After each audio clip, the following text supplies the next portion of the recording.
El Señor esté con vosotros. Lectura del Santo Evangelio según San Mateo. Al enterarse Jesús de que habían arrestado a Juan, se retiró a Galilea.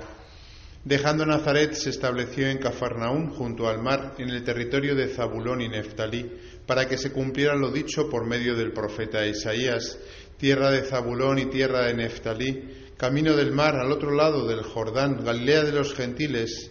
El pueblo que habitaba en tinieblas vio una luz grande. A los que habitaban en tierra y sombras de muerte, una luz les brilló. Desde entonces comenzó Jesús a predicar, diciendo: convertíos, porque está cerca el reino de los cielos. Paseando junto al mar de Galilea, vio a dos hermanos, a Simón llamado Pedro y a Andrés, que estaban echando la red en el mar, pues eran pescadores. Les dijo: venid en pos de mí y os haré pescadores de hombres. Inmediatamente dejaron las redes y los siguieron. Y pasando adelante vio a otros dos hermanos, a Santiago, hijo de Zebedeo, y a Juan, su hermano, que estaban en la barca repasando las redes con Zebedeo, su padre, y los llamó.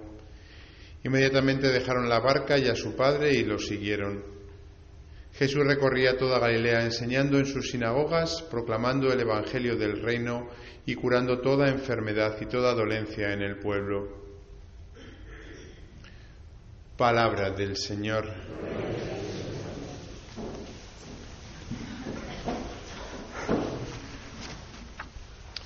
Hoy, tercer domingo del tiempo ordinario, el Papa Francisco quiso hace unos años que la Iglesia celebrase el Domingo de la Palabra de Dios. Ya saben que hay, especiales días especiales, ¿no? La Jornada por la Paz, por ejemplo, el día 1 de enero, ¿no? En octubre, el mes misionero. Tercer domingo del tiempo ordinario, Domingo de la Palabra de Dios. Vamos a hablar un poquito de la Palabra de Dios hoy. Si yo les pregunto a ustedes qué es la palabra de Dios, me imagino que me responderán que es esto, ¿no? La Biblia. Y yo les diré que no andan descaminados. Pero estrictamente hablando, la palabra de Dios no es solo la Biblia. Y esto hay que entenderlo, porque si no lo entendemos, no entendemos la riqueza de nuestra fe católica, a diferencia de la fe protestante. Aunque católicos y protestantes y ortodoxos, los tres somos cristianos, hay una gran diferencia entre los católicos y los protestantes. Para nosotros la palabra de Dios, aunque cuando hablamos así coloquialmente es la Biblia, la palabra de Dios es Jesucristo. Y esto no es un juego de palabras. De hecho, esta mañana precisamente teníamos que leer los sacerdotes en el oficio de lectura de Deuteronomio 18 y decía este texto del Antiguo Testamento: el Señor me respondió: está bien lo que han dicho, suscitaré un profeta de entre sus hermanos. Estaba prometiendo en el Antiguo Testamento Dios al pueblo de Israel un profeta. Ese profeta sería Jesús, claro. Suscitaré un profeta de entre sus hermanos como tú. Está hablando Moisés. Pondré mis palabras en su boca y les diré todo lo que yo le mande. Este que era el profeta prometido en el Antiguo Testamento, que tendría las palabras de Dios, ese es Jesucristo. Por eso la palabra de Dios, estrictamente hablando, es Jesucristo. Por eso decimos, y la palabra se hizo carne, por ejemplo. Porque para nosotros la palabra que Dios nos ha dado, que más nos puede explicar y más nos puede llenar el corazón y más debemos de escuchar, es Jesucristo. La palabra es Jesucristo. Ahora bien, ¿cómo llega a nosotros la palabra de Jesucristo? Porque nosotros no estuvimos con Jesús en Tierra Santa hace 2000 años. ¿Cómo nos llega esa palabra? Pues esa palabra, que también se puede decir la revelación, como solemos decir en teología, nos llega por dos cauces. Uno de los cauces es escrito, que es la Biblia, y es el testimonio escrito, sobre todo, que es lo que más solemos darle importancia, ¿no?, del Nuevo Testamento, y dentro del Nuevo Testamento de los Evangelios, porque nos hablan de la vida de Jesús. Pero la segunda vía que solemos olvidar, y esta es la que nos hace católicos, es la vía oral. la tradición que solemos denominar, que nos llega por vía de los obispos, que son sucesores de los apóstoles. Es decir, Jesús cuando vivió, habló, predicó, y hubo dos maneras de transmitir todo lo que él dijo, la revelación. Una manera era que unos cuantos se pusieron a escribirlo y la Iglesia lo ha transmitido después, lo ha copiado y ha llegado hasta nuestros días. Pero no es lo único, ni siquiera podríamos decir lo principal, sino que lo importante era que todo el grupo que estaba alrededor de Jesús vio, convivió con él y transmitió oralmente todo lo que es nuestra fe. Por eso para nosotros es muy importante el obispo, los obispos, no solamente el Papa, que a veces creemos que el Papa es el más importante, no. En general, toda la comunidad de los obispos son como toda la comunidad de los apóstoles. De hecho, es la sucesión. Esos 12 que convivieron con Jesús, ellos llevaban dentro de sí, en toda su experiencia, lo que era la fe cristiana. Y se lo transmitieron a sus sucesores, que en una cadena ininterrumpida, hasta el día de hoy, los obispos nos proclaman quién es Jesucristo, quién es Dios, cuál es la verdadera palabra de Dios. Los protestantes, por desgracia, desde Lutero, que fue cuando empezó, ¿no?, la separación, cuando se separaron los protestantes, ¿no?, ellos no admiten la vía de la tradición. Lutero, como vio que la Iglesia estaba muy mal, tenía razones también para decirlo, porque efectivamente, pues antiguamente, pues podría haber, como siempre va a haber también, no hay que escandalizarse, escándalos dentro de la Iglesia, pues dijo, sola Escritura, solamente la Biblia, y quitó de un plumazo a toda la tradición oral, porque él quería seguridad, y la seguridad él la encontraba en ese texto escrito. Lo que no se daba cuenta es que ese texto escrito estaba escrito precisamente por los obispos, por los apóstoles, formaba parte de la misma tradición. Pero bueno, esto es al final la incongruencia de Lutero, que era un hombre muy polemista y, bueno, pues precisamente porque era muy polemista fue capaz de ganar los ánimos, sobre todo de la gente que también que quería poder político, y se acopló a Lutero como una excusa para enfrentarse en ese tiempo pues al emperador, como sabemos que era católico. Pero bueno, eso es historia de la Iglesia. Los protestantes solamente entienden que la palabra de Dios les viene por la Biblia. Ellos tienen pastores que llaman, no sacerdotes sino pastores, pero ellos no tienen un episcopado como nosotros, y menos todavía un papa que diga un magisterio de la Iglesia. Y claro, ¿cuál es el problema de esto? Pues que como solamente tienen la vía escrita de este texto, sacan cualquier cosa. Porque ¿qué es lo que pasa con un texto? Que al final, aunque parezca mentira, uno puede sacar una cosa y la contraria de un texto. Porque uno tiene que interpretar el texto. Claro, nosotros los católicos tenemos a los obispos y al Papa, que cuando hay interpretaciones que no son las que hemos escuchado durante los 2000 años de historia de la Iglesia, decimos, no, esa interpretación no vale. Y por eso no tenemos una diversidad de grupos como tienen dentro de las iglesias protestantes, que como saben hay pues un montón de grupos dentro de los protestantes desde el comienzo mismo. Porque claro, como solamente es normativa la Biblia, pues ya está. Ciertamente que nosotros, en ese sentido, creemos que nuestra fe es la verdadera y tenemos las dos vías, la vía escrita y la vía oral, y ambas se necesitan, no son independientes. Los obispos no pueden decir cualquier cosa, tienen que atender a la palabra escrita, pero interpretan la palabra escrita de acuerdo a lo que han recibido durante muchas generaciones. De tal manera que la interpretación no puede ir en contra de todo lo que hemos escuchado y todo lo que se nos ha transmitido a lo largo de los siglos. Hombre, puede haber un obispo que desbarre, puede haber unos cuantos obispos que desbarren incluso, pero toda la comunidad de todos los obispos, cuando se reúne, por ejemplo, en los concilios, por eso tiene esa importancia especial, son para nosotros también palabra de Dios. Y son importantes para nosotros, el magisterio de los obispos. No podemos decir, la Iglesia está podrida. La Iglesia está podrida como tú estás podrido. Igual de podrida está la Iglesia que tú. pero también está Dios dentro de la Iglesia. Y especialmente cuando se reúnen los obispos, y allí sí que el Espíritu Santo nos ha prometido esa inerrancia, ¿no? Ese no fallar, no errar, cuando se reúnen los obispos juntos. Con todo, hay que decir, y esto hay que reconocérselo a nuestros hermanos protestantes, que como ellos no tienen el magisterio de los obispos y le dan tanta importancia a la Biblia, claro, como es su única fuente, no tienen la otra fuente, ellos conocen muy bien la Biblia.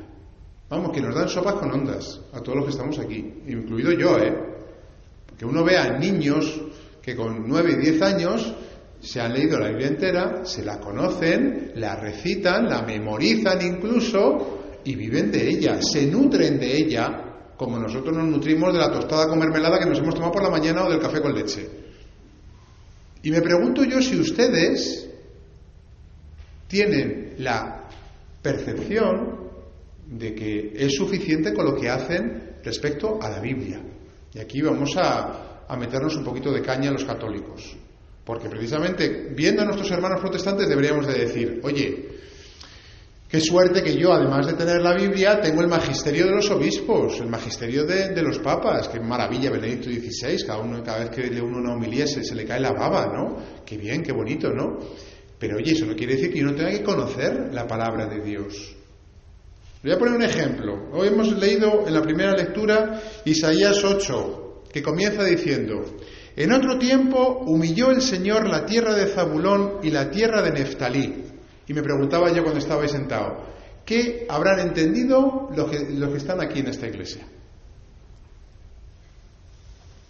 ¿Alguno me lo sabría explicar? ¿Por qué en otro tiempo humilló el Señor la tierra de Zabulón y la tierra de Neftalí? Pues yo no lo sabría tampoco si no lo hubiese leído por la mañana. Y se nos debería de caer la cara de vergüenza, porque no entendemos lo que leemos. Y hombre, es palabra de Dios, decimos al final. Y si no lo entendemos, tendríamos que buscar comentarios o decirle al cura, oye, esto no lo entiendo, ¿me lo podías explicar? O ser inquieto y decir, oye, voy a coger mi Biblia cuando llegue a casa y voy a leer esto. ¿A qué se refiere? ¿Quién es Zabulón? ¿Quién es Neftalí? ¿Por qué Dios humilló a estos dos? Pues resulta que en el año 700 a.C., los asirios, a la parte del norte de Tierra Santa, que es Galilea, pues lo invadió y deportó a muchos. Eso pasaría después con la parte sur, la parte de Judea, después. Pero los primeros que fueron humillados de los israelitas fueron las tribus de Zabulón y Neftalí, que estaban en el norte, en Galilea. Por eso dice el profeta Isaías que cuando a los primeros que humilló, que fueron a las tierras del norte de Galilea, las tribus de Zabulón y Neftalí, precisamente a ellas, antes que a nadie, les iba a mostrar Dios la luz. ¿Por qué? Porque como saben bien, Jesús de Nazaret estaba en Galilea. Luego a los primeros que humilló con la deportación de los asirios, fueron también los primeros que vieron la luz. Claro, uno escucha esto, ¿no? Y dice, qué bonita es la Biblia. Pues ¿qué cosas hace Dios? Para nosotros no es irrelevante Zabulón y Neftalí, con perdón. No lo es. No es irrelevante para nosotros la historia de Israel. Lo que Dios ha hecho con nuestros hermanos en la fe, que son los israelitas, nuestros antepasados, es normativo para nosotros. Es conocer nuestra historia, nuestros orígenes, donde Dios ha hablado desde Abraham y que nosotros deberíamos en conciencia conocer. Me dirán, es muy complicado, y reconozco que sí, la Biblia es complicada de leer. Uno empieza a leer el Génesis y cuando llega el Levítico, si no se ha suicidado, tiene ganas de ello, ¿vale? Porque es complicado. Un libro como el Levítico o el libro de los Números, que son todo leyes que no entiendes, que, bueno, hay maneras de leer la Biblia pues más escalonadamente, versiones más fáciles, incluso a los niños. Que hay veces que decimos que yo que voy a enseñar a un niño de la Biblia, pues es verdad, uno le da la Biblia al niño y se le cae de las manos. Voy a traer aquí ejemplo y no gano con esto, que conste que no gano con esto. Por ejemplo, esta versión que está hecha por ayuda a la Iglesia necesitada. 80 paginitas donde está toda la Biblia, obviamente toda la Biblia resumida para niños. Dios habla a sus hijos, lo que decíamos antes, la palabra de Dios. Dios nos habla y empieza desde el Génesis y acaba con el Apocalipsis. Pues una versión que yo le mandaba a leer a mis alumnos, porque no daban para más, la cosa no daba para más. Incluso que estuviesen en edad de universitarios, y como me decía alguno, es que yo nunca he leído.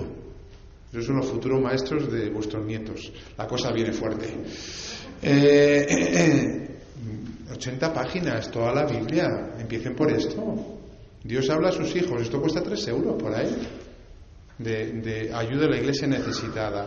Otro libro que ya esté ya para más mayores. De una protestante, claro, porque son los que más conocen la Biblia. Pero oye, el tema de los protestantes hay que saber qué tipo de cosas publican, y algunas se pueden leer. Por ejemplo, algunas Biblias que tenemos, sin darnos cuenta, son Biblias protestantes, no católicas. ¿Cómo lo sabemos eso?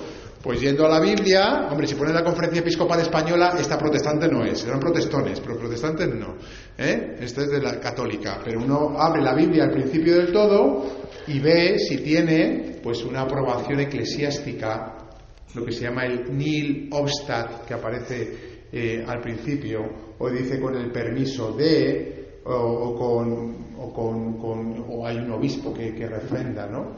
Hay veces que leemos Biblias protestantes y no nos damos cuenta, porque llegó uno a nuestra casa, nos pegó en la puerta, nos dejó una Biblia, se la dejó a mi padre y la he heredado, y yo leo esa Biblia y no me doy cuenta. ¿Qué pasa con las Biblias protestantes? Bueno, tienen algunos pequeños cambios que a Lutero le interesaban. Y algunos libros, los deuterocanónicos, que no les quería, porque Lutero se inventó que algunos libros no le caían bien. Por ejemplo, Santiago, y entonces cogió y lo quitó de en medio al principio. Luego ya dijo, bueno, sí, pero lo pongo al final del todo. Entonces, hombre, la Biblia es mejor leerla católica, a ser posible. Pero luego hay otros libros, por ejemplo, este que les estaba contando, la Biblia contada con sencillez. Pues esta es de una mujer protestante, Perlbach, que cuenta todos los episodios en plan capitulitos. Y para nosotros está muy bien, también la pueden comprar en cualquier sitio. Y esto ya es una cosa, os oye, un poquito ya más para mayores, y uno va conociendo, pues, Jacob engaña a su padre, Moisés salvado de las aguas, bueno, eso todavía no lo sabemos, pero hay otros que... Cautiverio de José en Egipto. José, no el marido de María, sino José, el del Antiguo Testamento, que hay un José en el Antiguo Testamento, no sé si lo saben ustedes. Encuentro de Jacob y Esaú, Raquel y Lía. Raquel y Lía, ¿qué saben ustedes de Raquel y Lía? Un poco, ¿verdad? Pues yo tampoco, que me tengo que leer también yo primero, que esto lo acabo de conseguir. De segunda mano, por cierto, que se puede conseguir las cosas también baratas. Luego, ¿qué quiero decir con todo esto en este día de hoy? Que tenemos que conocer la palabra de Dios, que tenemos que leerla, que tenemos que valorarla, porque Dios nos habla a través de la palabra de Dios. Y deberíamos de ser nosotros expertos en la palabra de Dios. Hay veces que decimos, es que Dios no me habla, es que Dios se ha olvidado de mí. Y uno no lo puede decir eso muy alto, porque Dios nos ha escrito una inmensa carta de amor, que es la Biblia, donde Él tiene en cuenta, por ejemplo, cuando nosotros sufrimos, cuando nosotros nos sentimos solos, cuando tenemos la sensación de que Dios nos ha abandonado. Y están los salmos, y están un montón de personajes del Antiguo Testamento que podemos identificarnos con ellos, a través de los cuales Dios nos habla. Y termino con una cosa que también he leído esta mañana, cuando leía Deuteronomio 18, ¿no? Y dice este texto, ¿no? Y si dices en tu corazón, ¿cómo reconoceré una palabra que no ha dicho el Señor? Está Dios diciéndole a Moisés que cómo va a reconocer a los falsos profetas, ¿no? Es decir, ¿cómo podemos nosotros estar seguros de lo que aparece aquí, incluso cosas del Antiguo Testamento, que hay veces que podemos no entender, ¿no? ¿Cómo sabemos que esto es verdad? Pues dice Dios a Moisés, cuando un profeta hable en nombre del Señor y no suceda ni se cumpla su palabra, es una palabra que no ha dicho el Señor. Ese profeta habla por arrogancias, no le tengan miedo. Es decir, ¿cómo sabemos que la palabra de Dios realmente es palabra de Dios? Me dice, porque es la Biblia. Sí, vale. Pero, ¿cómo yo realmente puedo prestar toda mi atención, toda mi fe y toda mi obediencia incluso a los mandatos que aparecen en la Biblia o a las indicaciones de la Biblia? Pues lo dice Dios a través de Moisés. Porque funcionan. Porque funciona. Y me diréis, ¿qué significa eso? Pues que si te dice Jesucristo en la Biblia que tienes que perdonar 70 veces 7, tú puedes decir, ¿pero qué me estás contando? ¿Cómo voy a perdonar yo 70 veces 7? No es lógico. Y es verdad.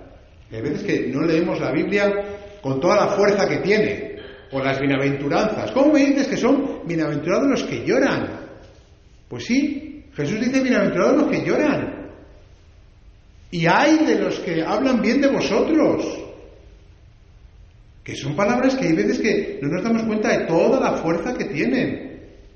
Entonces uno se pone a rezar, a pensar, a contrastar con la vida y dices, hombre, Señor, ¿esto tiene razón o no tiene razón? ¿Cómo se vive mejor? ¿Perdonando o con venganza? ¿Cómo se vive mejor?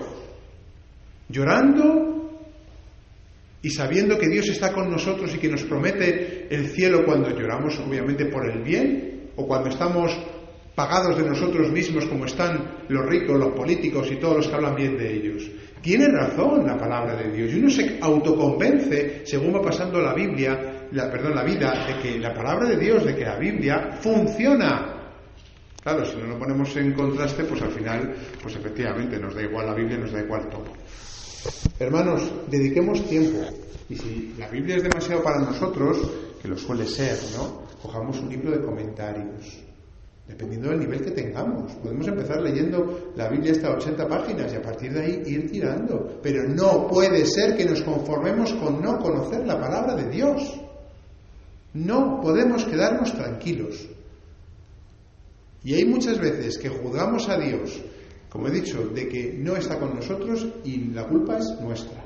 Porque la palabra de Dios está ahí. Y el consuelo de Dios para nuestro corazón está ahí, la presencia de Dios y el alimento que supone la palabra de Dios. Pero no hacemos caso de él. Es como si tuviésemos un gran almacén de comida que está ahí y no lo queremos visitar y nos quejamos de que nos estamos muriendo de hambre. Es responsabilidad nuestra. También del sacerdote, que todos los domingos debe de predicar la palabra de Dios, debe explicarla, debe motivar a leerla, por supuesto, debe desgranarla y dársela. Pero no dejemos que todo caiga en manos de los sacerdotes. Ustedes tienen el Espíritu de Dios en la misma medida que yo lo tengo, por el bautismo. Y si hay cosas que no entendemos, pues hacemos el esfuerzo de conocerlas, de leerlas. Oye, algunos de ustedes podrían apuntarse a estudiar ciencias religiosas por las tardes o teología por las mañanas. Me dirán, usted está loco. No, no estoy loco. Mi padre, cuando se prejubiló, le puse a estudiar. Claro, ¿qué vas a hacer? ¿Pelearte con mi madre en casa? Pues no, mejor vete a pelearte con el profesor. A veces estamos todo el día enganchados a la televisión y tenemos neuronas suficientes como para, por ejemplo, estudiar un poquito la palabra de Dios. ¿Por qué no? ¿Por qué no? Debería de quemarnos esto. Y ojalá que el Señor nos suscite maneras de conocer cada día mejor y más esa palabra de Dios que nos ha dejado como un regalo, que junto a la tradición oral, los católicos, por ambos caminos conocemos cada día más a Dios nuestro